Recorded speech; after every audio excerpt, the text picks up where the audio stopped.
Olá, Julian, boa tarde, amigos do Giro do Meio-Dia. Olha, da série Morro e Não Vejo Tudo. Recentemente, o governador de Minas Gerais, Romeu Zema, pretenso candidato à presidência da República, disse numa entrevista de que não sabia se no Brasil, em 64, a partir de 64, houve uma ditadura, de que ele achava que não, mas isso era coisa mais para deixar para os historiadores. Enfim, fez um enroleixo ali, não tomando posição, que já foi vergonhoso. Mas nesse final de semana eu assisti um outro trecho de uma outra entrevista dele, que aí a barbaridade passou dos limites. Ele chegou a dizer de que o Brasil deveria sair dos BRICS, que são os países emergentes do mundo, primeiro o grupo formado por Brasil, Rússia, Índia, China e África do Sul, porque esses países não são cristãos. E agora os BRICS ampliaram a sua participação com mais alguns países, são 11 que hoje o compõem, o Irã, inclusive,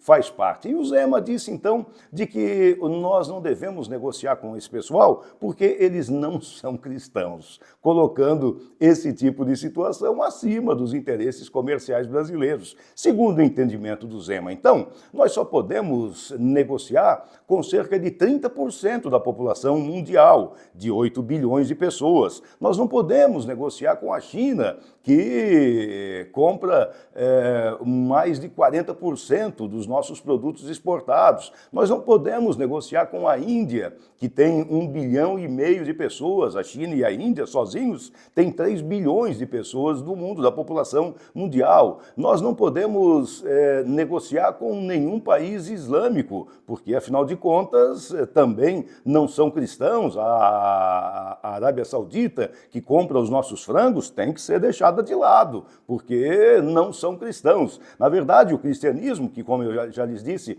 é composto por 31,5% da população mundial, ele está concentrado aqui na América Latina, na Europa e na África subsaariana, aquela África mais pobre, que não compra absolutamente nada. Então, nós vamos poder negociar só com a Europa e com a América Latina, sob esse critério do Romeu Zema. É de não acreditar um governador do estado, de um dos principais estados brasileiros, dizer uma asneira dessa e pretendendo ainda ser candidato à presidência da República é de não acreditar. Afinal de contas, ele está tentando conduzir os destinos de um país que tem um PIB de 2 trilhões de dólares e um percentual importante disso é oriundo das exportações. Cerca de 16% desse percentual é oriundo das exportações. E essas exportações, elas não só têm que ser mantidas,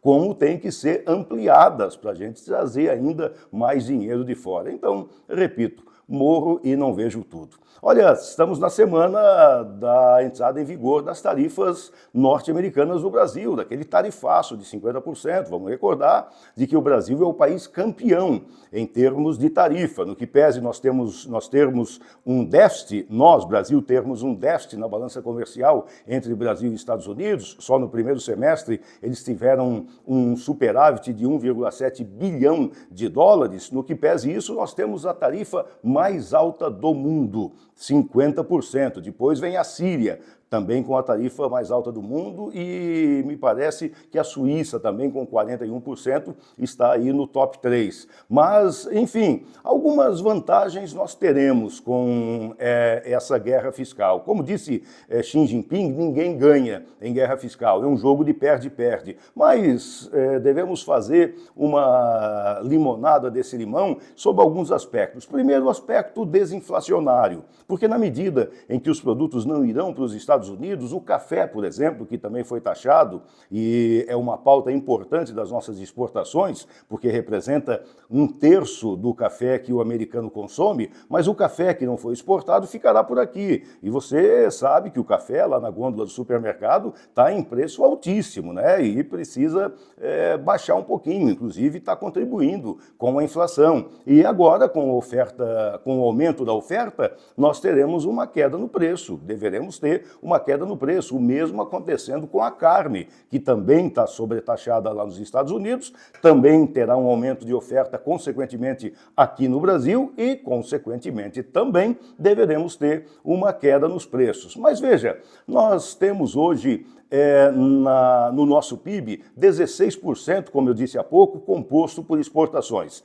Desses 16%, 2% apenas são o que vão para os Estados Unidos. Nós exportamos 12% de tudo aquilo que exportamos para os Estados Unidos, mas o impacto no nosso PIB, no nosso crescimento do PIB, das exportações para os Estados Unidos, é de 2%. Isso, relativado com o Produto Interno Bruto brasileiro, nós chegaremos a um índice de 0,5%, ou uma perda de 0,5% a 0,6% no crescimento do Produto Interno Bruto desse ano. Então, nós teremos também esse ponto positivo de desinflação, até porque se houver uma diminuição da inflação, e isso a gente tem escutado especialistas dizendo, nós poderemos antecipar, o Banco Central, o Copom, poderá antecipar a queda na taxa básica Selic, que estava prevista só para o ano que vem. Já se fala em dezembro. E já se fala também que se esse impacto desinflacionário for ainda maior,